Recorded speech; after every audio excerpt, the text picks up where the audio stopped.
Hello, people. We're live. Welcome to Main Event Boxing Talk. Hello, Tom. How are you? I'm well, Nathan. Happy to be here. Good. And how are you, Spencer? I'm good. And yourself? I'm good, yeah. Right, we're going to start off with the last week. Tragically, 10 minutes after we got off the air, George Foreman passed away at the age of 76. What an inspiration this man was. Oh, yes. Well, why don't you start, Spencer? Well, yeah, like Nathan was starting. I didn't want to cut him off. I wanted him to continue. But yeah, he You want was me an to continue? inspiration. I can Yeah, continue for a few minutes. go ahead. Well, I've never known a man to have two careers and a career as a salesman selling grills. I've never known anything like it. This man, how can you'll never get anybody like him again. Not in this era of boxing. It won't happen. These things don't happen anymore. Unless Vladimir Klitschko comes. But this guy came from an era. Imagine coming from an era where you had Sonny Liston turning pro a couple of years after, while Sonny Liston was still fighting. Imagine coming, and Ali was still in his prime. Imagine coming from that era, and then 20 years later winning the world title. That's unheard of, isn't it? Coming from the greats to fighting the modern greats, like the Holyfields. I've never known anything like that in my life. Right. Will we ever see it again? No, I don't. Not the way George did it. If there's someone, obviously Bernard Hopkins got the record as the oldest champ. Yeah. But Bernard Hopkins was continually fighting throughout those years. Right. Right. So he was still in the gym and still keeping sharp, so to speak. I mean, it could also weigh you down being in the gym that long too, but what George did was phenomenal. And it wasn't like he beat up another old guy. He beat a young guy. Yeah. And guy just coming off of a Holyfield win, right? That's right. After the Holyfield win, right? Yeah. So but I want to go into the first era very quickly. I know very little about this first era. I know little bits. I know obviously he beat Joe Frazier for the title, knocked him in the Ali fight, and I saw him fight another fight after he lost to Ali, which was against Jimmy Young. That was his last fight. Jimmy Young was the last fight of his first career. You're going on patrol. Yeah. He had the thing where he fought 5 people after Ali, right? Right. That was kind of crazy. But I'd like to address something Nathan said. I think George was the first successful pitchman after, to make that kind of money. Ali was doing commercials and other fighters have done things after boxing, but they never had that level of success. I remember Ali doing decon roaches and he was promoting them for a while. The roach traps, the decon roach spray. Things. Yeah.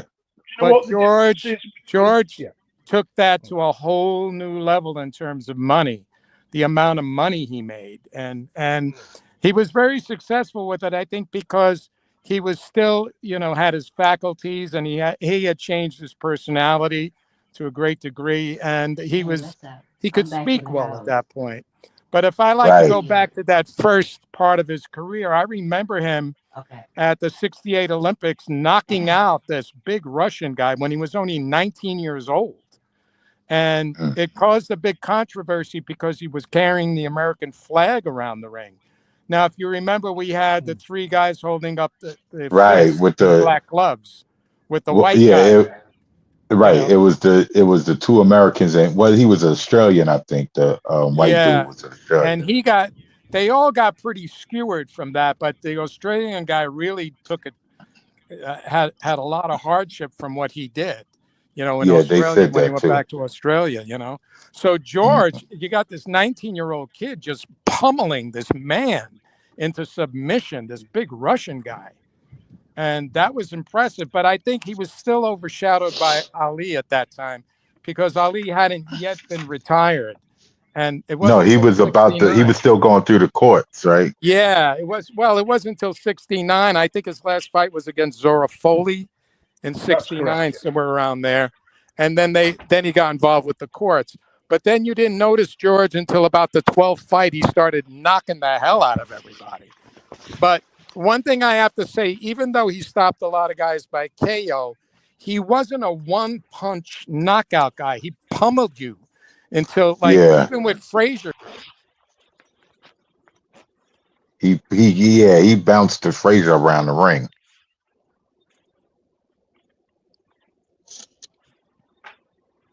Hello? Hello. Can you hear me? I think we lost Tom. Yeah, he'll be back in a second. I'll invite him back. I haven't removed him. Did Balak call you? No. So I don't know what I have to. Just trying to call. Oh, Where's he gone? Let me invite him back again. He might ask you what he wanted. Give me a second. Hey, Sticker Butt. A bag of hot cheese popcorn.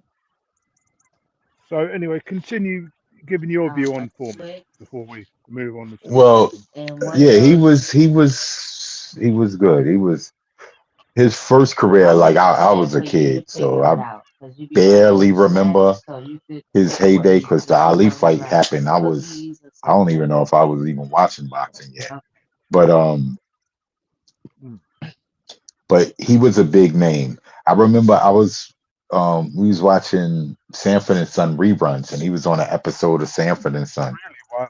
What, when he was younger? Yeah. When he was younger, yeah. This is when he was a champ. So it was after Frazier, but before Ali. Yeah.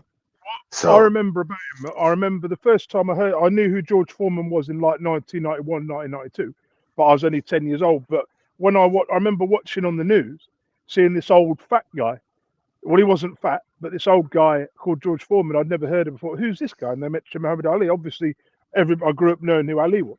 If it hadn't been for that second part of his career, I don't think a lot of people would have known who he was. Do you know what I mean? Yeah, no, he definitely he would have just, been in the history books. Right. A lot of that next generation wouldn't, like, people now know who he is. A lot of people might not know him as a boxer because he got the grill. He has the George Foreman grill. So but do you think he has a Hall of Fame career if he doesn't have this second career that he has? For sure. I mean, especially if you base it off the people that are in the Hall of Fame, George Foreman should definitely be in the Hall of Fame. Olympic gold medalist. I'm just taking, if you take away his first half of his career, if you take away the first half of his career. Just the second part? The second part, yeah. Does he still go in there? Based on what he did in the first half? I mean, record holder, maybe. Now, if you take away the first part of his career, then that means you take away his Olympic gold medal too. The second part. I meant the second part of his career. Okay. So just the first part with the. Yeah. I mean, I think you do. But I mean, it's you can have an argument that it could be in there, but it's a lot thinner. It's a lot, you got a lot more meat on it. Pause when you add the second part of his career. But he was a gold medalist. He was a champion. He beat Frazier twice, Norton. Yeah. He beat all those other guys until he met Ali, who was considered the greatest. And then he lost. He lost to Young. He lost to his last fight. Yeah, he lost. Yeah, he did. He lost to Jimmy Young. I think he was knocked down, wasn't he? Yeah. He lost his last fight. So I'm not exactly sure Hall of Fame would be the first part of his career. Not definitively. Hold on a minute. What happened? But even with winning the title at his age, at 42? Tom, I think you're having a bad connection problem. That's your aunt. She's right there. I'm on the podcast. What? Okay. Hello? Hello. Oh, okay. Hello, yeah. I think Tom's on connection. But for me, the second part of his career, is what I remember him for best. I've only seen like 5 of his original fights from the original. I've seen like 15 of his second career. So he was a very good boxer. You know, he's a better human being. He only What came you back. doing?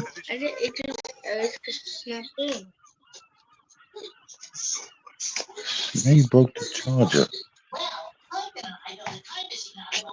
Charger is When he was 42, that would qualify him for the Hall of Fame. This is broken. The charger broke. Can you hear me now? I can hear you. So why wouldn't the second half qualify him if he won the title at 42? No, I'm just saying if the second part didn't happen. He's saying omit the second half of his career, and would he be a Hall of Famer without the second half of his career? Yeah. I would still say yes. I mean, look at it. Look at his record before that happened. He only lost 2 fights. Yeah. I mean, go ahead, Nathan. Unfortunately for him, he came in the wrong era, really, didn't he? Because he was between Ali. It was between Ali and then sort of like Larry Holmes. He disappeared, then he came back. Then there was Holyfield. There were all these great fighters, and he managed to fit in there and win a world title. The fact that he managed to compete with these guys was a miracle, really, wasn't it? If you look at it, really. I agree with that. Yeah. It's a good thing they had a movie about him just before he was able to see a movie about his life before he passed away. That was beautiful. That was beautiful. Yeah. I saw that movie too. Me too. I thought it was okay. The movie wasn't bad, but I think if they'd given him more control of it, I think it would have been a better movie. It was good, but I think they need to make another one.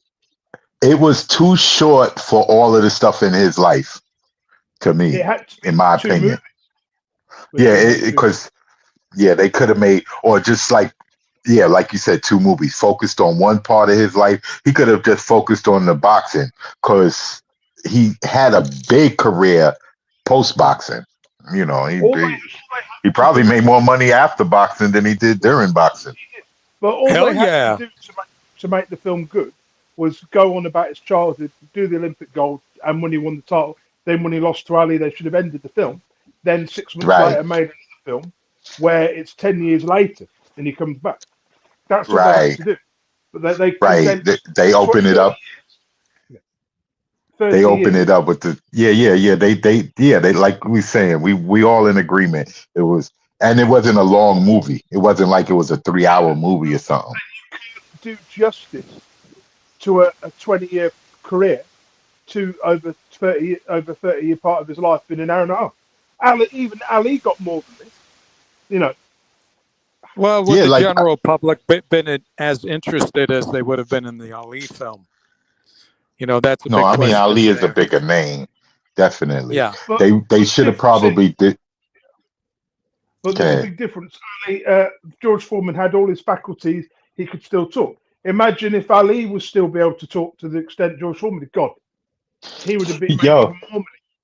Listen, I'm just thinking about this. George Foreman, a couple of years ago, he was willing to train Deontay Wilder. Right, we must move on now, because as much as I love George Foreman, respect him, we could do a complete show for that.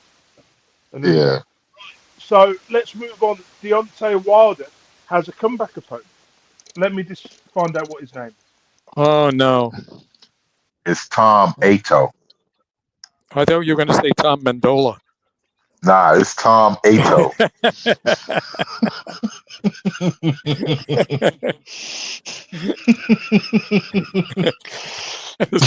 Oh, no, man. I'm gonna pee my pants. I'm not. I don't like Terrell Henderson or Terrell Henderson. He's ranked. What's his? Never heard of him. Yeah. Have you got the thing up in front of you, Tom, or are you driving? No, I don't have my computer set up yet, but I could go get it set up. I got to grab it out of the car. Can you still hear me? Yeah, I can hear you fine. I got a good connection now. Yeah. I can hear you loud and clear. His name is Tyrell Anthony Herndon. He's ranked 286 in BoxRec, and he's not. Can you hear me? He doesn't look very good. His only big loss was to Torres, right? Can you hear me? Oh, forget about it then. Forget about it. So And he lost to Ricardo. UBO heavyweight champion. So I want Richard your Torres. opinion. Yeah. Well, I'm going to tell you this: if he lost to Torres, who's only had, I think he's had maybe 10 or 12 fights by this time. I mean, Deontay Wilder's going to put a right hand on his chin. Once he does that, it's going to be good night, baby. Yeah, hopefully. Well, I don't want to see Deontay come back at all. I mean, you know how I feel about that. I mean, but that's his prerogative. He's looking damaged to me. Those fights with Fury, I believe, damaged him, and the other two didn't help him. Yeah. Especially that Zhang fight. Yeah, definitely. The Parker wasn't so bad, but the Zhang fight, he took a beating. He got hit a lot. He got cracked pretty hard. That's for sure. Yeah. Spent him around.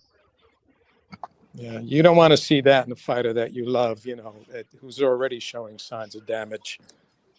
I mean, don't forget, these guys, as they get older, really shows up, in their 60s, and so that really starts to show up. Yeah, like it's sad listening to Riddick Bowe wasn't the best speaker when he was in his prime, but to hear him now, man, sad. And it's really sad. That came from the 3 fights with Holyfield. Yeah, that wasn't them damn Galato fights. Well, that didn't help either. But don't forget, training doesn't help either. Joined the Marines. Do you remember when he joined the Marines? Yes. Yeah. He lasted 10 days. He lasted 10 days. He ain't even last boot camp. Right. Let's. Anyway, back to the subject of Wilder. Do you know what this reminds me of? This reminds me of. Do you remember when Mike Tyson fought Clifford Etienne? This is a former champion living off his name now, isn't it? They're really getting desperate for an opponent if they've got to go this far down the ranking. This shows. Yeah.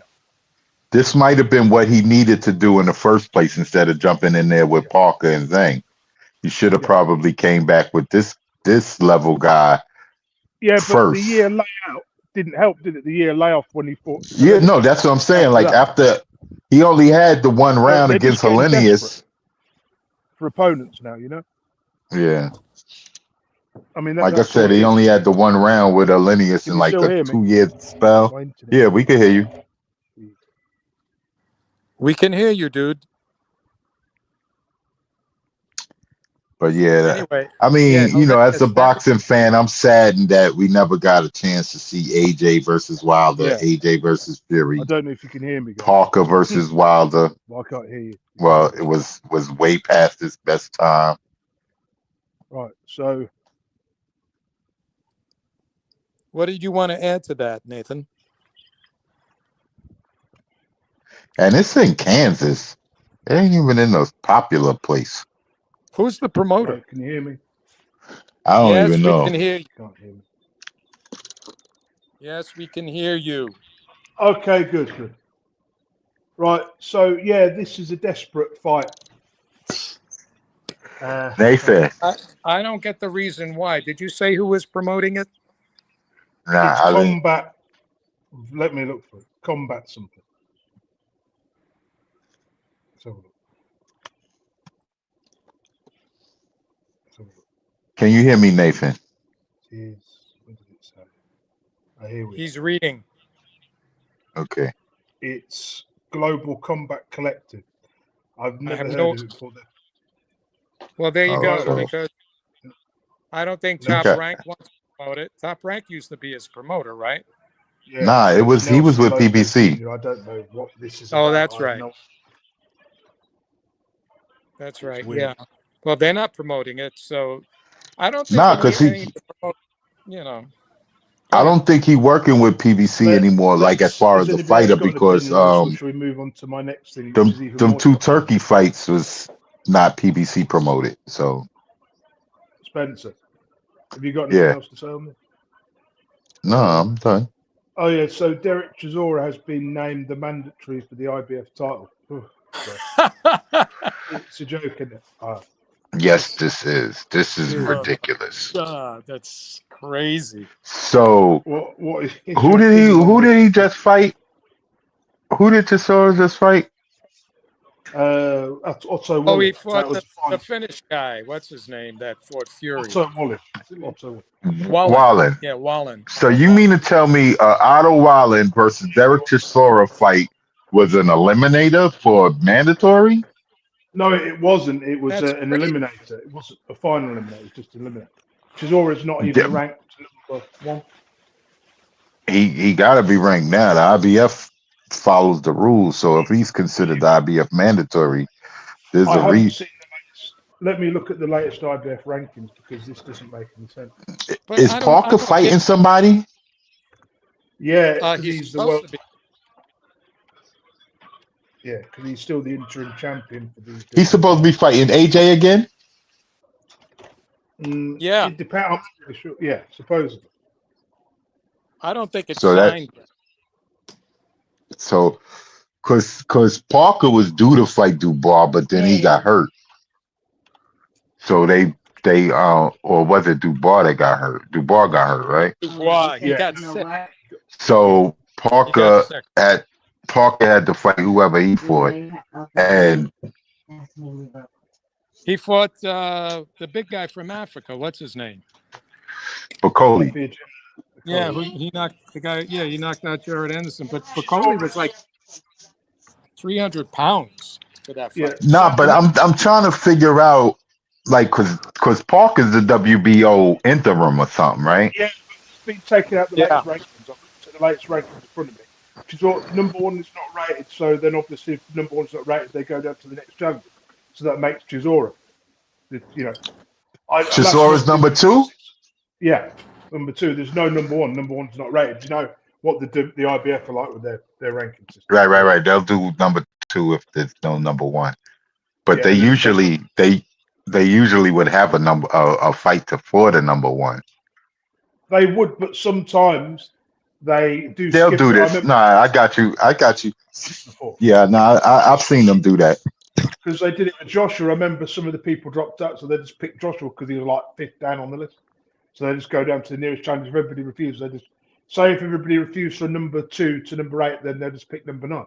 I know it sounds dumb, but at least they're consistent with their rankings, yeah? Yeah. So I think this is a horrible fight, and I hope it doesn't happen. For the sake of Chisora, if he's got any brain cells left, you know? It's stupid. I mean, listen, Chisora should have probably been retired because he's getting hit upside the head way too much. And as we was just talking about the years later down the line, imagine what Chisora is going to sound like when he's 50 and 60. Jeez. Oh, pretty bad. You know, so yeah, he probably should have retired. But I mean, I'm gonna try to be as objective as possible. It's a domestic scrap. It's the old guard. If Chisora could be considered the old guard, it's the old guard passing the baton on to the new generation. You know. Could you imagine if Chisora actually won? How embarrassing that would be for Daniel Dubois. How embarrassing! Listen, there is a chance that he can win. He can. Yeah, you know, we predicted against him before, but he's come back and won. We know that we've also predicted against Dubois too. So we know Dubois doesn't have the greatest chin, really, does he? And his defense, he's still got weaknesses that Chisora could probably exploit. But I just don't think he'll get close enough to him. I think Dubois will break him down. You know, the first 5 or 6 rounds will be really tough. Then after that, Dubois will just take over. You know, he should really get Chisora out of there in a couple of rounds. Really, shouldn't he? I was just about to say that, Nathan. I was like, yo, he should really just jump right up on him as soon as the fight start. You won't give Chisora no time to get no type of confidence or rhythm or nothing. Well, wait a minute. About his chin, about Dubois' chin, AJ cracked him a really hard right hand. He didn't go down. Yeah. He wobbled a little bit, but he didn't go down. I mean, he took him 10 rounds. It took him 10 rounds and a broken eye socket to go down against Joe Joyce. I still see Dubar as a novice, almost. You know, I see him as a guy who's not even 30, he hasn't reached his peak yet, has he? So he's still getting better. Yeah, he's definitely he could definitely improve a little bit. But just imagine, man, Shall we move on now? Yeah, we can. To Norman Jr. against Shivas. This is for the WBO welterweight title. I would pick Shivas to win. Yeah, I Who would you too. got? It's just remembering what he does. Yeah, I would say the same thing. Yeah. Yeah, it's a difficult fight for him, you know. Yeah. Yeah, this one is it's not a cakewalk. It's looking a little bit thin on talent, isn't it? Since Crawford's left, from what I can see. It's we don't have as great deal of talent there. Yeah, but it's probably good in the sense of none of these guys is really. It's probably good in the sense that none of these guys is really much better. Boots is probably a step above the other ones, but other than that, they like all evenly matched, kinda. Yeah. So yeah, be good then. Should be a good fight. Yeah. Then we've got Michaela Mayer against Sandy Ryan. This is a rematch. This should be a really good fight. I shall be watching that tomorrow. Yeah. Who you got? That'll be good. I'm going to go with Michaela. Yeah, I'm gonna go with Mayer. Sandy Ryan now has a coach. Now has Michaela Mayer's coach, which I find. Oh wow! Seriously, yeah, I saw it today and I was like, what? So she don't have him no more. No, he's with Sandy Ryan. Oh wow! That's ridiculous. Isn't it? And another fight, which is an even bigger fight in Mexico, which is taking place in Mexico, is William Zepeda against Tevin Farmer for the WBC interim belt. Zepeda. Yeah. I'm going to pick Zepeda to win it because it's in Mexico. Yeah, I'm gonna pick Zepeda too. I think Farmer, but I win because he's a tougher fighter. Yeah, but Farmer was fairly good. You know, I think he overachieved. He was okay. He was okay.